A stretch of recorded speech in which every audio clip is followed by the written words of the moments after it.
Baiklah, Assalamualaikum warahmatullahi wabarakatuh.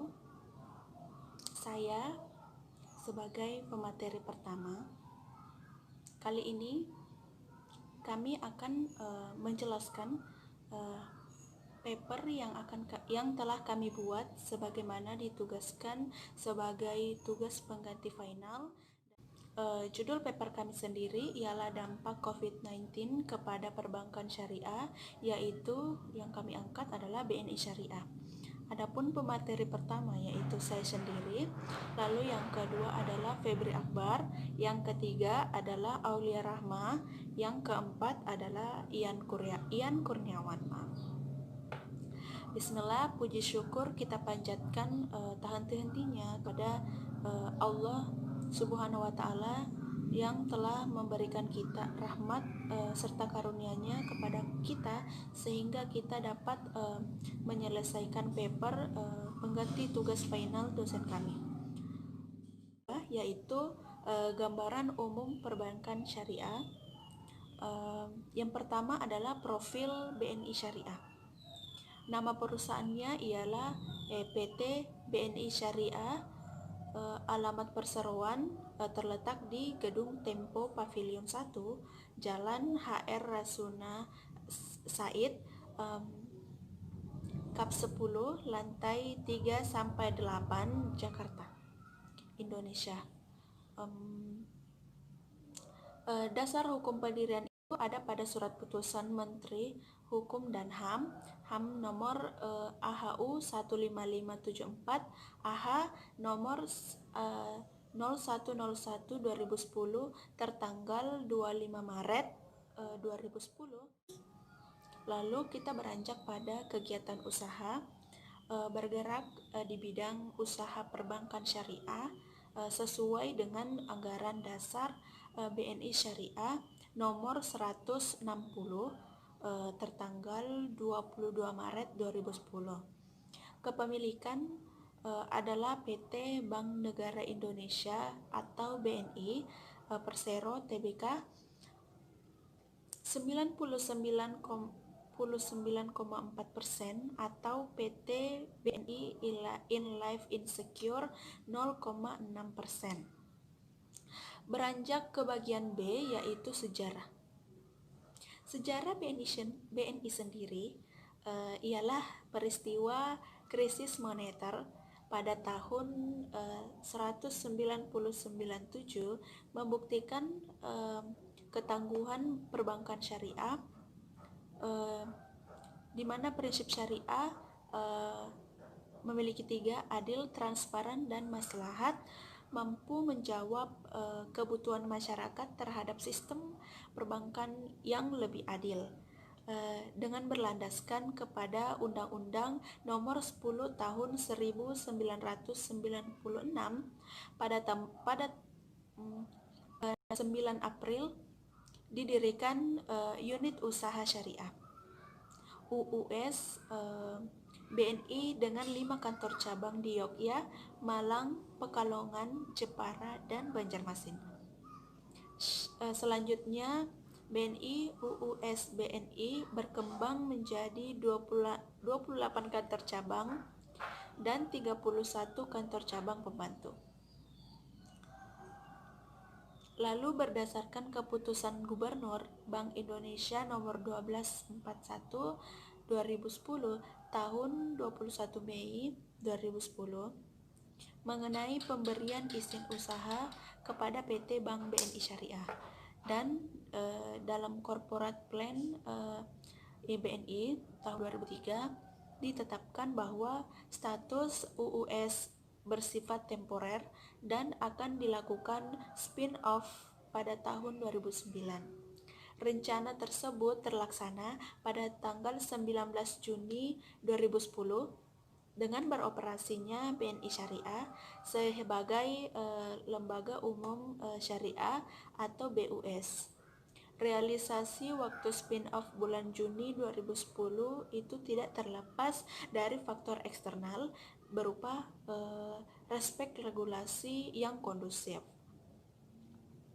Dengan terbitnya UU nomor 19 tahun 2008 tentang surat berharga BNI Syariah, SBSN, dan UU nomor 21 tahun 2008 tentang perbankan syariah. Lalu beranjak kepada visi misi BNI Syariah. Yang pertama yaitu visi BNI Syariah, pilihan masyarakat yang unggul dalam layanan dan kinerja. Kedua, misi BNI Syariah memberikan kontribusi positif terhadap masyarakat dan peduli pada kelestarian lingkungan. Yang kedua, memberikan solusi yang bagi masyarakat untuk kebutuhan pada jasa perbankan syariah. Lalu yang ketiga, memberikan nilai investasi yang optimal bagi investor. Lalu yang keempat, menciptakan wahana terbaik sebagai tempat kebanggaan untuk berkarya dan beroperasi sebagai pegawai, sebagai perwujudan ibadah. Lalu yang kelima, menjadi acuan kepada perusahaan yang amanah. Sekian dari saya. Selanjutnya akan dilanjutkan oleh rekan saya. Video kali ini dalam rangka memenuhi tugas mata kuliah sebagai salah satu persyarat untuk lulus dalam mata kuliah manajemen kualitas.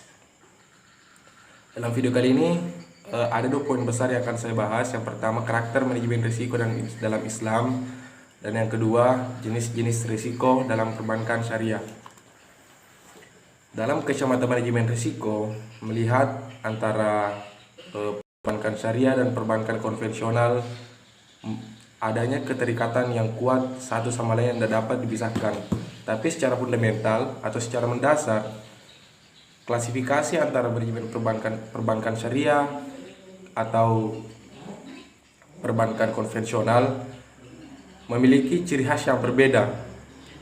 Taruhlah semisal perbankan syariah punya cara tersendiri dalam melakukan proses transaksi atau proses manajemen dalam perusahaan.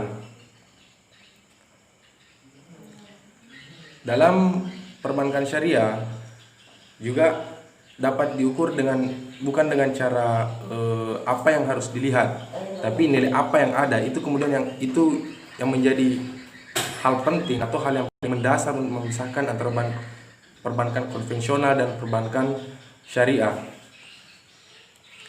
Untuk mengetahui manajemen risiko dalam perbankan syariah, ada 4 poin yang akan dibahas di sini mengenai karakteristik manajemen risiko dalam Islam atau dalam perbankan syariah.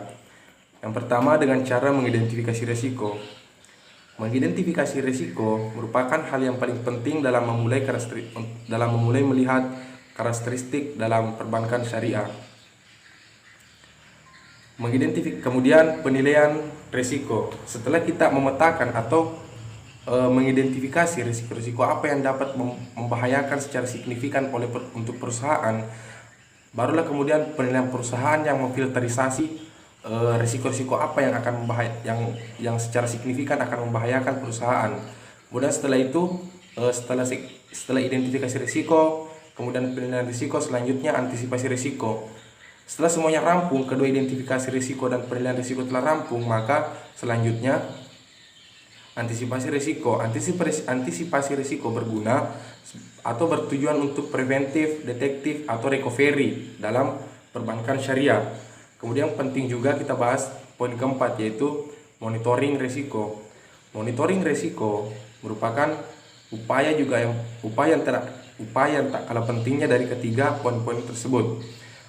Monitoring risiko biasa disebut sebagai Dewan Pengawas Syariah. Dewan Pengawas Syariah bertujuan untuk memonitoring jalannya produksi atau relasi yang terjadi dalam perbankan syariah agar tidak terlepas dari norma-norma yang ada atau aturan-aturan yang telah ditetapkan, standarisasi yang telah diciptakan untuk jalannya proses perbankan syariah atau manajemen risiko dalam Islam. Kemudian poin kedua yang akan kita bahas adalah jenis-jenis risiko. Badan usaha syariah atau unit usaha syariah Kemudian dilegitimasi oleh Undang-Undang 38 Nomor 21 Tahun 2008 yang dimana dibuat oleh Bank Indonesia sebagai pemangku kebijakan yang menciptakan aturan-aturan untuk relasi yang terjadi di perbankan syariah. Kemudian untuk mengetahui jenis-jenis risiko dalam perbankan syariah, yang pertama adalah risiko kredit. Risiko kredit dapat terjadi jika pihak konsumen atau pihak nasabah menciptakan suatu kegagalan yang dapat berdampak secara signifikan juga kepada perbankan syariah. Kemudian risiko pasar, segmentasi pasar yang cenderung berubah-ubah, itu kemudian dapat membahayakan atau menjadi risiko dalam perbankan syariah. Kemudian risiko operasional. Proses internalisasi yang terjadi dalam perbankan syariah sering terjadi kesalahan yang dapat menciptakan kerugian terhadap perusahaan, tidak tepatnya sasaran penanaman modal dan lain-lain. Kemudian risiko likuiditas. Selanjutnya risiko hukum. Secara yuridis, apapun yang terjadi dalam relasi produksi di negara Indonesia itu diatur itu tidak terlepas dari bagaimana faktor-faktor hukum yang mengatur jalannya relasi-relasi produksi yang ada dalam Indonesia. Kemudian risiko reputasi, stigmatisasi yang tertanam dalam masyarakat itu kemudian menciptakan anggapan yang kuat terhadap perbankan syariah. Semisal perbankan syariah yang menciptakan bunga yang kecil, menciptakan aman, terpercaya. Nah, itu kemudian stigma itu kemudian yang dibangun di kalangan masyarakat. Kemudian risiko strategi. Risiko strategi sebenarnya tidak terlepas dari bagaimana risiko operasional bekerja. Jika risiko operasional bekerja, kemudian selanjutnya risiko strategik juga akan ikut membaik. Risiko strategik itu cara pengeluaran modal itu tergantung dari risiko strategik. Kemudian risiko kepatuhan karyawan-karyawan yang atau apapun yang bekerja dalam manajemen perbankan syariah itu sangat kuat kaitannya antara profit yang akan didapat dengan profesionalitas yang dilakukan oleh karyawan, itu kemudian berdampak juga secara signifikan untuk perbankan syariah. Kemudian risiko modal. risiko modal penanaman modal yang tidak tepat sasaran akan berdampak juga kepada perbankan syariah. Mungkin itu saja dari saya, Febri Akbar. Assalamualaikum warahmatullahi wabarakatuh. Bismillahirrahmanirrahim. Assalamualaikum warahmatullahi wabarakatuh. Perkenalkan, nama saya Oleh Rahma dari kelas manajemen A, angkatan 2017 UIN Alauddin Makassar. Pada video kali ini saya akan melanjutkan materi yang telah dijelaskan oleh rekan saya tadi. Pada kesempatan kali ini saya akan menjelaskan 2 poin penting, yaitu resiko-resiko apa saja yang dihadapi oleh BNI Syariah pada masa pandemi seperti sekarang ini. Dan yang kedua, solusi yang ditawarkan untuk menyelesaikan resiko-resiko yang akan dihadapi tersebut.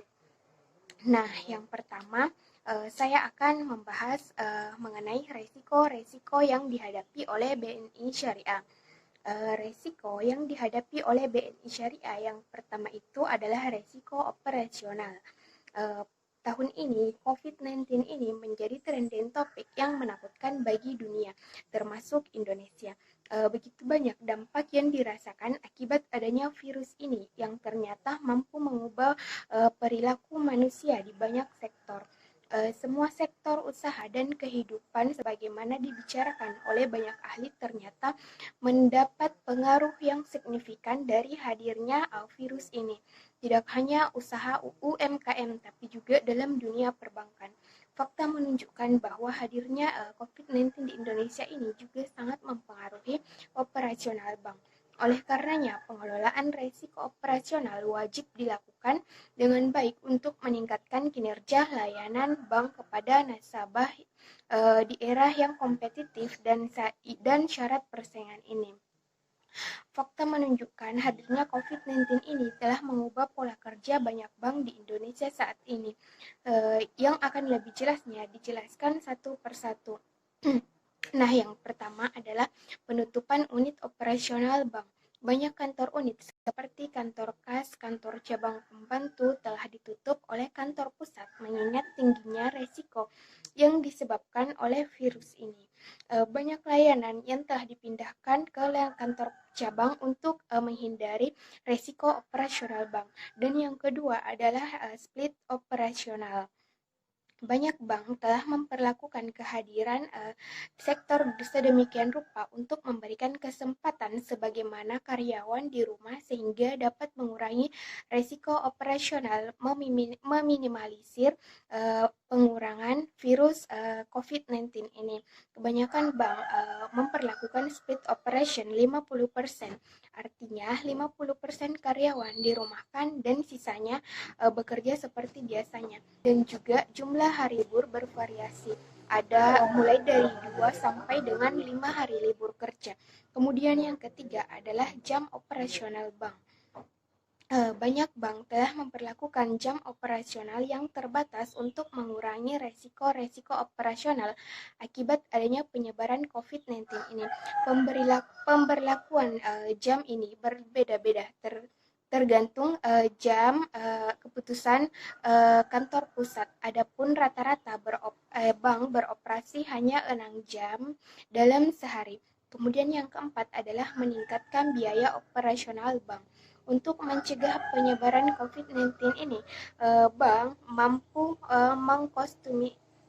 mengkostumisasi layanan kepada nasabah dengan menyediakan berbagai fasilitas kepada nasabah seperti penyemprotan disinfektan dan penyediaan masker yang senantiasa harus diganti yang bukan hanya diperuntukkan untuk karyawan tapi juga kepada nasabah. Resiko pembiayaan. Dari sisi pertumbuhan pembiayaan, Bank Syariah mampu merealisasikan pertumbuhan double digitnya di angka 10,52% dibanding sebelumnya yang menjadi 345,28 triliun dan kenaikan dana pihak ketiga atau DPK menjadi 402,36 triliun. Saat ini pangsa pasar perbankan syariah Indonesia dikuasai oleh 14 bank ekonomi syariah atau sekitar 65%. Sedangkan 32% pangsa pasar dilakukan oleh bank syariah yang dikuasai oleh 20 unit usaha syariah. Dan sisanya dikuasai oleh 165 bank pembiayaan rakyat syariah atau BPRS. Akan tapi di balik pesatnya pertumbuhan bank syariah di tahun 2020 pertumbuhan bank syariah ini akan mengalami penurunan. Hal ini disebabkan karena penurunan virus corona ini sudah merata di seluruh penjuru negeri. Beberapa kota besar telah memperlakukan pembatasan sosial berskala besar atau PSBB untuk mengurangi penyebaran virus ini.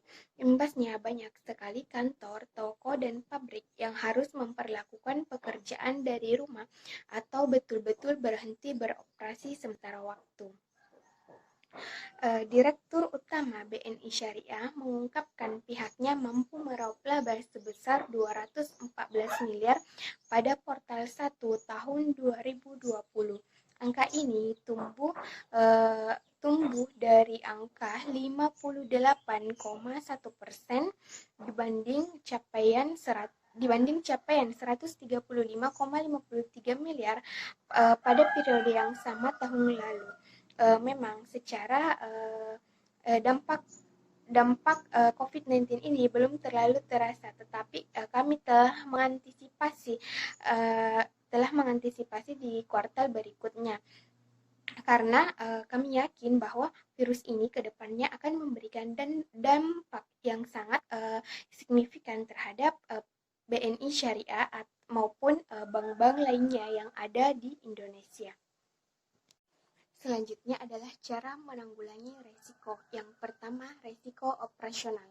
BNI Syariah telah melakukan beberapa antisipasi terkait pandemi virus corona atau COVID-19. Tindakan tersebut merupakan langkah yang diambil oleh BNI Syariah adalah dalam rangka memberikan perlindungan maksimal kepada pegawai bahkan kepada nasabahnya.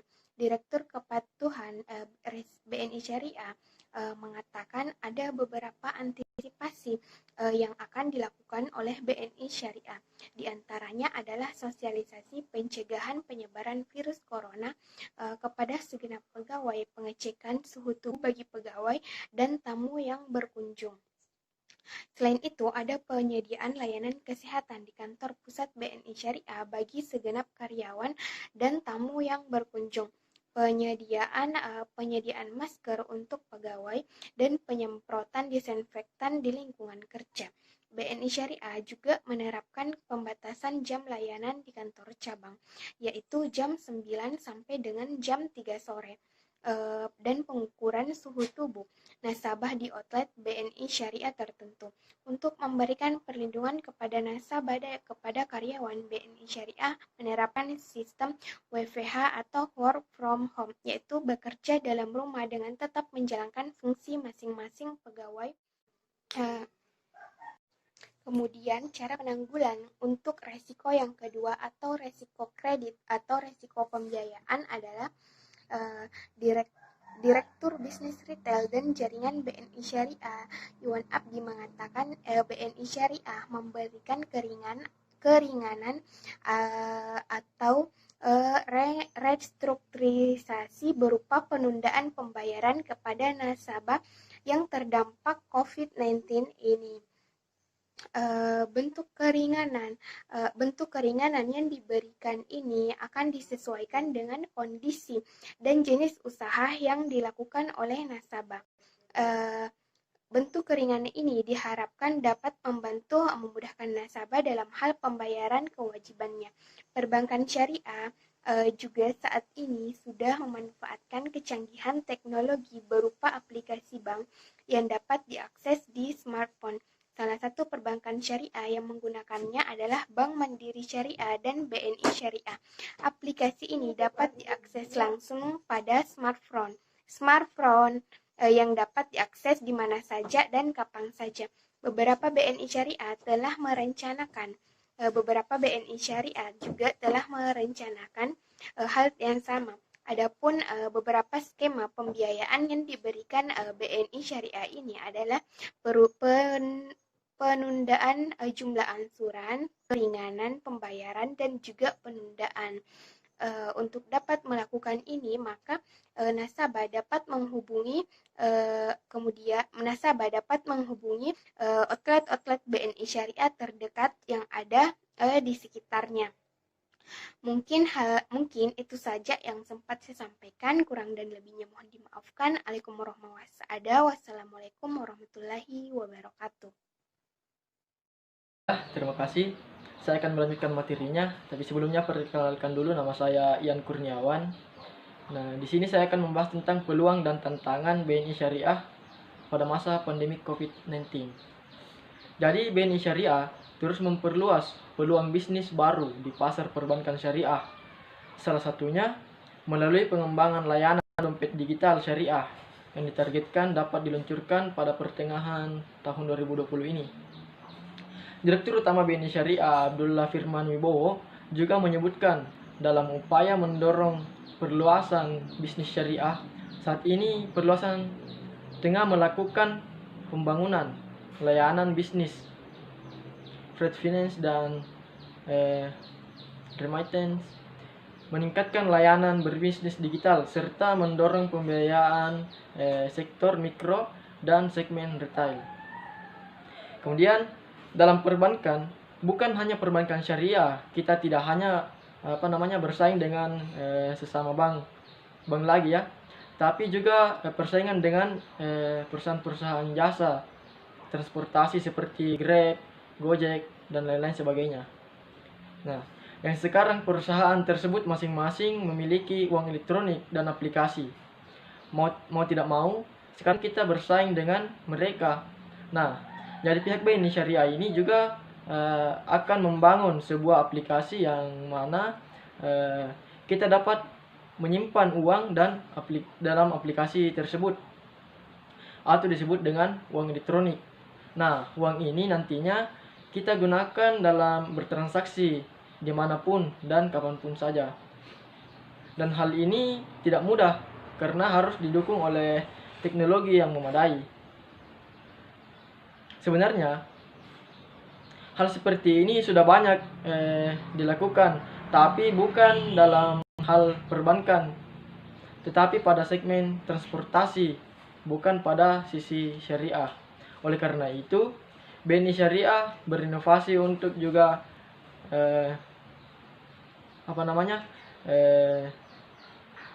mengembangkan aplikasi tersebut dan merupakan satu-satunya bank syariah yang akan membuat layanan dompet digital syariah atau elektronik. Semoga pada pertengahan tahun 2020 sudah dapat digunakan ya. Itu ucap Direktur Utama BNI Syariah. Orang berpikir bahwa bank syariah itu hanya mencakup hal riba dan halal saja. Tapi sebenarnya di sini syariah ini mengandung arti yang luas hingga pada proses transaksi. Nah, untuk saat ini dapat kita mengembangkan banyak produk-produk syariah, termasuk jasa transaksi jasa-jasa transaksi trade finance, pengiriman barang, pengiriman uang ke luar negeri. Hal itu termasuk transaksi syariah ya, yang mungkin belum banyak diketahui oleh masyarakat umum, karena seperti yang kita ketahui bahwa literasi terhadap perbankan syariah ini masih kurang di Indonesia. Nah, yang menjadi tantangan adalah masyarakat yang berada di daerah-daerah terpencil atau pedesaan. Nah, namun dengan adanya handphone dan aplikasi telah memberikan kemudahan bagi kami untuk memberikan literasi sehingga mereka mampu memahami mengenai layanan produk syariah dan dalam proses transaksi. Dan tidak hanya itu, keberadaan kita semakin dikenal, yang disebut inklusi. Dengan adanya kerjasama dengan berbagai pihak seperti BNI Induk, universitas, dan lembaga pendidikan, maka kita dapat memberikan literasi dengan lebih memadai. Nah, di sini perbankan syariah diharapkan mampu memberikan solusi-solusi terbaik kepada para nasabahnya, seperti restrukturisasi, pemahaman jangka waktu pembiayaan, ataupun memberikan masa tenggang 3-6 bulan ke depannya, sehingga nasabah yang terkena dampak terhadap virus ini bisa merasakan kehadiran bank yang sesuai syariah ini sebagai solusi dari krisis perekonomian. Baiklah, sekian yang bisa saya sampaikan. Lebih dan kurangnya mohon dimaafkan. Saya akhiri dengan ucapan Assalamualaikum warahmatullahi wabarakatuh. Terima kasih.